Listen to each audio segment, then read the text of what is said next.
10 ବର୍ଷର ଝିଅ ସହ ଯାହା ଘଟିଥିଲା ତାହା ଏଠି ବଖାଣିବା ଏତେ ସହଜ ନୁହେଁ ଆଜ୍ଞା। 10 ବର୍ଷର ଝିଅକୁ ହରେଇ ପରିବାର ଆଖିରେ ଥିଲା ଆଖିଏ ଲୁହ। ଦୁନିଆକୁ ଭଲ ଭାବରେ ଚିହ୍ନି ନଥିବା, ଜାଣିନଥିବା ଆଉ ବୁଝି ନଥିବା ସେହି ନିରୀହ ନିଷ୍ପାପ ଛୁଆ ସହ ଦେହଲୋଭୀ ନର ରାକ୍ଷସମାନେ ଯାହା କରିଥିଲେ ତାହା ନ କହିବା ବେଶ ଭଲ ଆଜ୍ଞା।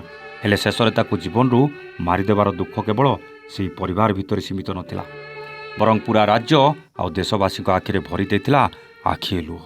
ହେଲେ ଏଇ ପୋଲିସ ମ୍ୟାଡ଼ାମକୁ ଥରେ ଦେଖନ୍ତୁ ଆଜ୍ଞା। ସେଇ କେସ୍ରେ ପ୍ରେସ୍ ମିଟ୍ କରିବାକୁ ଡାକିଥିବା ପତ୍ରକାରଙ୍କ ଆଗରେ କ୍ୟାମେରା ସାମ୍ନାରେ ଯେମିତି ହସୁଥିଲେ, ଯେମିତି ଲାଗୁଥିଲା ଏଇଟା ପୋଲିସମାନଙ୍କର କେଉଁ ମଜାକଠୁ କମ୍ ନଥିଲା। କୋଇମ୍ବାଟୁର ଅଞ୍ଚଳର ଏ ଘଟଣା ଆଜି ପୁରା ଦେଶରେ ଚର୍ଚ୍ଚାର ବିଷୟ ପାଲଟିଥିବା ବେଳେ ଏବେ ନୂଆ ନୂଆ ସରକାରକୁ ଆସିଥିବା ଟିଭିକେର ମୁଖ୍ୟ ତଥା ତାମିଲନାଡୁ ମୁଖ୍ୟମନ୍ତ୍ରୀ ବିଜୟ ଥାଲାପତିଙ୍କ ଉପରେ ବି ପ୍ରଶ୍ନବାଚୀ ସୃଷ୍ଟି କରିଛି ଆଜ୍ଞା।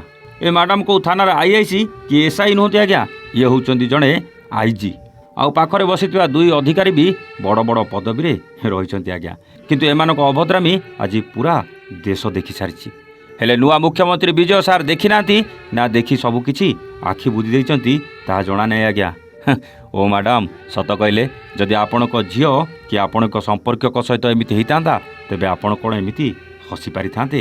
ସବୁ ପରେ ବି ଆପଣ ଜଣେ ନାରୀ, ଆଉ ଜଣେ ନାରୀ ହେଇ ଆପଣ ଯାହା କରିଛନ୍ତି ସେଇଟା କେତେଦୂର ଠିକ୍ ଥରେ ନିଜକୁ ନିଜେ ପ୍ରଶ୍ନ କରନ୍ତୁ ଆଜ୍ଞା। ଆମେ ଜାଣିନୁ ଆଜ୍ଞା ଏଇ ମ୍ୟାଡ଼ାମ ଆଉ ପାଖରେ ବସିଥିବା ଏମାନଙ୍କର ହସିବାର ରାଜ କ'ଣ ଥିଲା। କ'ଣ ଏମାନେ ଭଦ୍ରାମୀ ଶିଖିନାହାନ୍ତି ନା ଅଭଦ୍ରାମୀ କରିବା ଏମାନଙ୍କର ଅଭ୍ୟାସ ଥିଲା?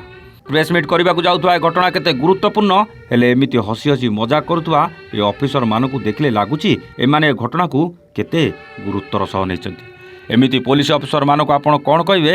ଆଉ ଏ ପୋଲିସ ଅଫିସରମାନଙ୍କର ହସିବାର କାରଣ କ'ଣ ହେଇପାରେ ଏସବୁ ଆମକୁ ଜଣା ନାହିଁ ଆଜ୍ଞା। କିନ୍ତୁ ଯଦି ଆପଣଙ୍କୁ ଜଣା ଅଛି ତେବେ କମେଣ୍ଟ କରି ନିଶ୍ଚିତ ଜଣାଇବେ। ରହୁଛୁ, ନମସ୍ତେ, ଜୟ ଜଗନ୍ନାଥ।